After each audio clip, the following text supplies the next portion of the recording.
la parole au barbu. Alors, c'est un imam sunnite. Maintenant, je vous donne des cas réels. Un cas, la personne me parle, elle me dit, elle avait 6 ans. Sa mère était divorcée, etc. Ils vivaient, maman solo, à la maison et tout. Un jour, il se rend dans la chambre de sa mère pour chercher quelque chose. Donc, il fouille à droite, à gauche. Il cherchait je sais pas quoi. Et puis, il fouille. Et il tombe sur un CD de pornographie. Et c'est quoi ça? Parce qu'il y a une pochette. Il dit, qu'est-ce que c'est que ce truc et tout? Il prend le CD, il met dans le lecteur CD et il commence à voir de la pornographie. Sur le coup, il est dégoûté, il est choqué. 6 ans, vous imaginez? Mais c'est quoi ça? Il éteint et il range. Le lendemain, poussé par la curiosité pour recomprendre qu'est-ce que j'ai vu, il est reparti. Et il est reparti. Et il est reparti. Et il a pas cessé de consommer depuis l'âge de 6 ans jusqu'à 30 ans. Addict à la pornographie dès l'âge de 6 ans. Le barbu imam sunnite est choqué qu'un enfant de 6 ans soit tombé sur de la pornographie. La pornographie met en garde, c'est pour un public adulte, interdit aux mineurs. Pourtant, l'idéologie avec laquelle toi, le barbu sunnite, tu opères et distilles dans l'islam et chez les musulmans est une idéologie des plus raffinées, perverses satanistes, qui se nomme sexologie, qui attaque l'humain nourrisson dès sa venue sur Terre. Il n'y a qu'à lire. La pornographie, c'est bourrin, trash bestial, bref, il n'y a pas de raffinement, d'intellect, de science, de psychologie. La ruse est de retirer le mot pornographie à la pornographie et de la présenter avec les mots tels que sexologie, science, psychologie, santé sexuelle, les droits sexuels de l'enfant et le mot science. Et là, c'est la victoire encore de Iblis, ciblant la destruction de l'âme, le mental et le corps de l'innocence. La sexologie cible évidemment les couples adultes. Venez, les braves couples, parler de votre sexualité, qui est de l'ordre du privé et uniquement du privé. Ô combien votre mari est pas doué sexuellement, ou à quel point votre femme ne vous satisfait pas sexuellement. Mais attention, n'oubliez pas de payer la sexologie. Faut sortir les billets après chaque humiliation de couple à balancer leur vie sexuelle à un parfait ou une parfaite inconnue qui apprendra à monsieur à bien bip sa femme et à la femme à bien envoyer au septième ciel son mari. Alors que le mari n'a qu'à expliquer à sa femme dans le privé ce qu'il veut, ça reste entre le couple et il n'y a pas de billet à sortir. Et le suprême plaisir de Iblis, la sexologie implantée aux familles musulmanes, que le père musulman doit parler de sexe à ses enfants, que la mère musulmane doit parler de sexe à ses enfants, que le couple musulman parle de sa sexualité à leurs enfants, que les enfants musulmans doivent parler sexe avec leurs parents, et surtout qu'ils soient présentés comme étant la conformité islamique. Qui osera affirmer que nous sommes pas attaqués de toutes parts par des chiatines sous blase d'imams, prédicateurs, d'autres de musulmanes, etc., etc. L'éjaculation précoce, ce n'est pas un trouble inconnu, mais c'est le trouble sexuel numéro 1 chez les hommes. Donc, il a été très bien étudié et ça se traite très bien aussi. En fait, il faut comprendre que l'éjaculation se déclenche lorsque l'excitation va franchir un seuil qui s'appelle le point de non-retour. Et lorsque cette éjaculation était déclenchée, 2 phases allaient se succéder. Numéro 1, la phase d'émission, lorsque le sperme se mettait en place dans la prostate.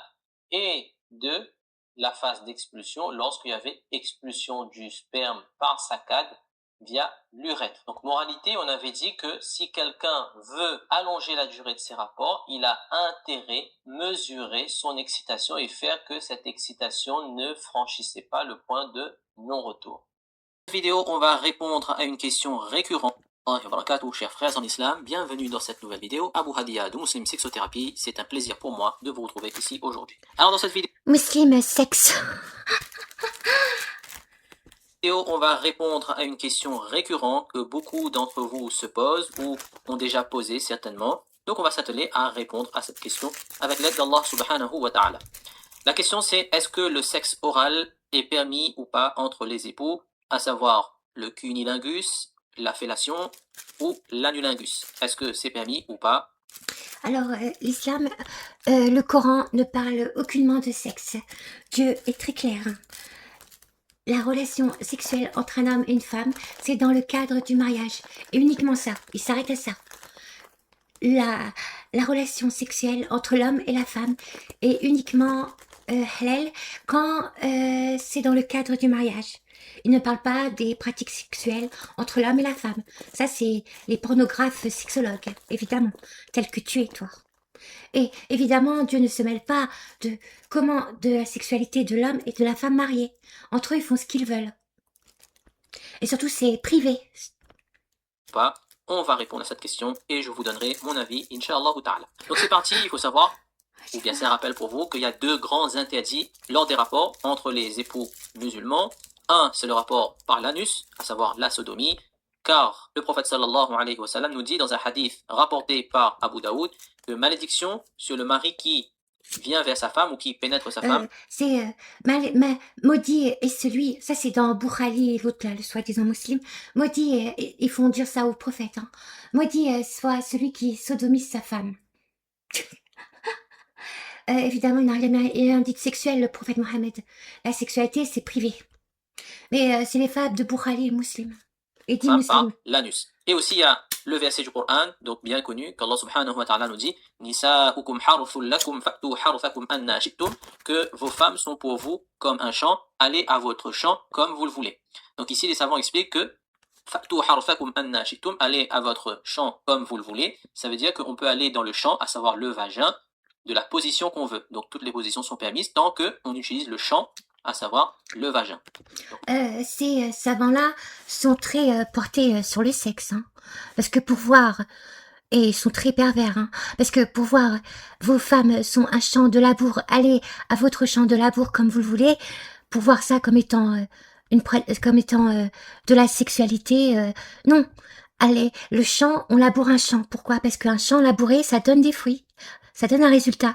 Et ça veut dire, vous pouvez aller faire des enfants comme vous voulez, labourer le champ, pour qu'ils puissent avoir des enfants. C'est ça, c'est procréer. C'est procréer. Et c'est pas aller dans le vagin, comme disent, j'explique ces savants pervers. C'est labourer le champ, c'est-à-dire faire des bébés. Voilà, c'est ça, faire des bébés. Donc, moralité, les rapports par l'anus, la sodomie, sont totalement interdits en islam. Ça, c'est toi qui le dis et c'est les autres comme toi qui le disent. Il y a rien dans le Coran. Il y a pas, c'est pas les guides, c'est pas le Coran, c'est pas le guide de la sexualité, hein. Le Coran, c'est vous pouvez avoir des relations. Les relations halal, pas haram, c'est l'homme et la femme. Un homme et une femme mariés. Ils ont droit à avoir des relations sexuelles. Mais il dit pas si vous avez le droit de faire ci ou faire ça. Non, il s'occupe pas. C'est Dieu. On n'est pas dans la pornographie, hein. C'est Dieu. La sexualité entre l'homme et la femme est privée et ils font ce qu'ils veulent dans le privé. Et c'est uniquement privé. Ça n'a rien à voir avec l'islam. La sexualité n'a rien à voir avec l'islam. C'est un truc que Dieu a donné à l'homme et la femme et c'est une sorte de cerise sur le gâteau pour fusionner d'une autre manière. Mais c'est en rien Dieu se mêle parle de sexualité. Juste le rapport intime entre l'homme et la femme, c'est entre un homme et une femme mariée. Voilà. Et ça rentre pas dans la vie privée. Il y a aussi le rapport pendant les menstrues et les bouchies, donc après l'accouchement. Allah subhanahu wa ta'ala nous dit وَيَسْأَلُونَكَ عَنِ الْمَحِيضِ قُلْ هُوَ أَذًى فَاعْتَزِلُوا النِّسَاءَ فِي الْمَحِيضِ. Donc, il te demande à propos des menstrues, dit que écartez-vous, éloignez-vous des femmes pendant les menstrues. Ici, ça veut dire qu'on ne doit pas avoir de relation intime, de pénétration lors des menstrues et aussi on ne doit pas toucher directement le corps de sa femme, la peau, entre le nombril et le genou pendant les menstrues. Il y a même des savants qui disent qu'on ne doit pas regarder cette partie qui est découverte pendant les menstrues, parce que ça peut mener justement au rapport pendant les menstrues. Donc il y a ces deux... Est-ce que tu as lu Aïcha Mohamed qui s'allongeait sur elle, enfin je sais pas, sur son jarron, lorsqu'elle avait ses menstrues? Ça qui dit Boukhari et soi-disant musulman. C'est très dégueulasse. Deux grands interdits, on va dire, qui sont connus dans les couples musulmans. Il y a d'autres interdits, mais c'est pas par rapport au corps, mais c'est par rapport à des principes, on va dire, généraux. notamment le viol conjugal. On n'a pas le droit de forcer son épouse. On l'invite à avoir un rapport. Si elle refuse, ben, on n'a pas de rapport. Certes, il y a des hadiths qui mettent en garde la femme contre ceci, etc. Mais on peut pas la plaquer au sol et écarter ses jambes et la pénétrer de force. Ça, c'est totalement interdit. Et aussi dans les lois de la République, on va dire française, c'est interdit, c'est un viol conjugal. On peut pas exposer, c'est-à-dire avoir des rapports sexuels à la Toi, tu n'auras jamais de problème avec la République maçonnique atanique française. vue de tout le monde. Ne pas dire aussi, divulguer ce qu'on a fait, ça a été interdit par le prophète sallallahu alayhi wa sallam. Ou bien faire une sextape, hein, c'est la mode maintenant, faire une sextape. Ah, tu interdis de parler de sa sexualité? Bah pourtant, toi, tu parles de sexualité aux musulmans, entre guillemets. Et tu parles de sexe aux musulmans. Et sexologue, c'est la sexualité qui est privée, intime. Tu la mets sur le public. Et tu oses dire qu'il faut pas parler de sa sexualité avec son époux? Ou sa femme avec son époux? Dans le public? La blague. Est donné à d'autres, bien entendu, ce sont des choses qui sont interdites, et aussi le sadomasochisme, donc des pratiques de torture où on fait mal, où on fouette, où on tape, où on pince, où on griffe, en tout cas. Ça, c'est privé. S'il y en a qui sont comme ça, eh ben, ils sont comme ça. C'est privé. Ça regarde personne. Évidemment, entre un homme et une femme consentis, hein. Interdit parce que c'est un tort pour le corps. Comme le prophète sallallahu alayhi wa sallam a dit, Inna li badanika alayka haqqun, que notre corps, nos corps, moi j'écoute pas, moi je crois pas aux fables de Boukhali et de l'autre soi-disant musulman. Ont un droit sur nous. Donc là, on va des fables sataniques. À l'encontre de ce principe-là. Donc, moralité, si vous voulez, les deux grands interdits, lorsque tous les petits interdits que je viens de vous citer sont respectés, pas de viol conjugal, pas d'exposition, pas de pratique sadomasochiste. Donc, les deux grands interdits qui restent entre les époux musulmans, c'est le rapport par l'anus et le rapport pendant les menstrues. Du coup, la question c'est, ok, donc maintenant, si on décide d'avoir... Voilà ce que vous faites de l'islam. Voilà ce que vous faites de l'islam. Une religion de huc. Alors que c'est la religion pour l'âme, pour sauver l'âme. Vous en faites une religion du huc. Un rapport oral, c'est-à-dire d'utiliser la langue, la bouche, les lèvres pour stimuler les parties génitales de la femme ou de l'homme. Donc le cunnilingus, la fellation ou l'anulingus aussi, est-ce que c'est halal ou pas? C'est un imam, hein. Maintenant, on va aller chez les imams pour parler de huc. Pour parler du privé sexuel. Ah, machallah, c'est Boukhali qui doit être content. C'est le soi-disant musulman qui doit être content. C'est le shaitan qui est content. Eh bien, il faut savoir qu'il n'y a aucun texte explicite sur la question. C'est-à-dire que dans le Coran et dans la Sunna, on ne va pas retrouver explicitement que le prophète sallallahu alayhi wa sallam ou que Allah subhanahu wa ta'ala a dit que aller embrasser ou sucer ou lécher les parties intimes de son époux, c'est interdit. Donc, il n'y a aucun texte explicite sur la question. C'est un imam, hein. Il se dit imam, hein. Il se dit imam, hein. Ah, ça, c'est pas de la pornographie, hein. Ah, il lutte contre la pornographie, lui. Hein, parler de sexe comme ça, c'est pas de la pornographie, hein. Du coup, les savants divergent sur cette question pour déterminer est-ce que c'est halal, est-ce que c'est permis. Ah, ils en ont des questions spirituelles, les savants, hein. Ah, ils en ont des questions spirituelles, hein. Plus spirituelles que je meurs. Ah, on peut pas être plus spirituel que ces savants-là. Ah, ils sont d'un spirituel. Ils m'épatent. Ah, ils m'épatent, ces savants. Permis, est-ce que c'est haram, est-ce que c'est interdit? Donc, certains savants disent que c'est permis. C'est permis.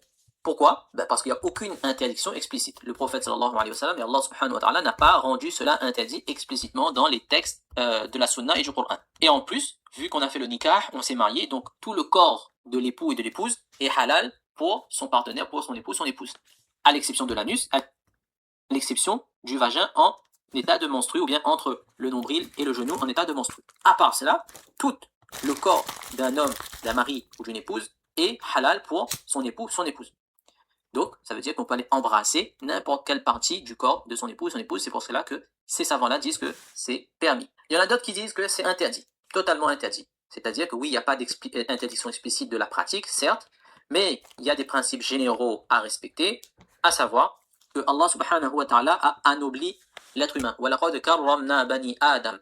Que les êtres humains, Allah subhanahu wa ta'ala les a honorés, les a mis sur un piédestal. C'est, on va dire, la meilleure des créatures, ashraful makhluqat, et le fait d'aller justement lécher les parties intimes de l'époux ou l'épouse, ça a une ressemblance avec les bêtes, la bestialité. Ce sont les animaux qui s'accouplent devant tout le monde, qui se reproduisent devant tout le monde parce qu'ils n'ont pas d'interdit, et ils se lèchent les parties intimes les uns les autres parce qu'eux ils n'ont pas d'interdit pour eux. Donc c'est ressemblance avec la bestialité. Et c'est aussi un déshonneur. Le fait que Allah subhanahu wa ta'ala a anobli l'être humain, l'a mis sur un piédestal, l'a fait ashraful makhluqat, tomber dans cette pratique, à savoir aller lécher les parties intimes des de l'époux ou de l'épouse, c'est dégradant, c'est déshonorant.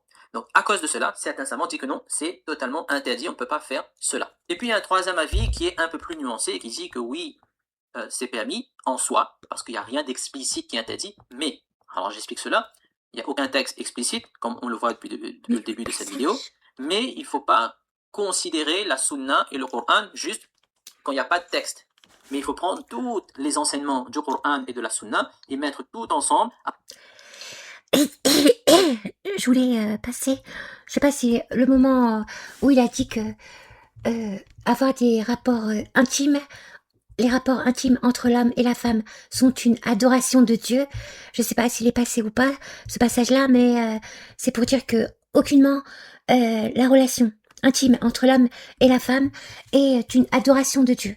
L'adoration de Dieu, c'est la prière, faire en sorte d'être un humain conforme à Dieu et avoir des relations intimes ne relève en rien de l'adoration de Dieu. C'est juste une pratique physique qui unit l'homme et la femme. Voilà, il y a le cœur, il y a l'esprit, il y a l'âme, les deux âmes de l'homme et la femme sont unis par leur âme, leur cœur et leur corps. Et le plus important, ce n'est pas le corps, c'est l'âme et le cœur. Et ensuite, il y a l'unification par le corps, mais ça reste que des corps. C'est une cerise sur le gâteau. Mais le plus important, c'est le gâteau, c'est le cœur et l'âme. Voilà, et le sexe ne doit pas avoir l'importance qu'il n'a pas. Est-ce que ces chéatines de sexologues et tout veulent que l'humain soit, que chez l'humain, c'est pas l'âme qui prédomine, ni le cœur, ni le cerveau, que ce soit chez l'homme ce qui prédomine, le sexe. Voilà, fin de la partie 1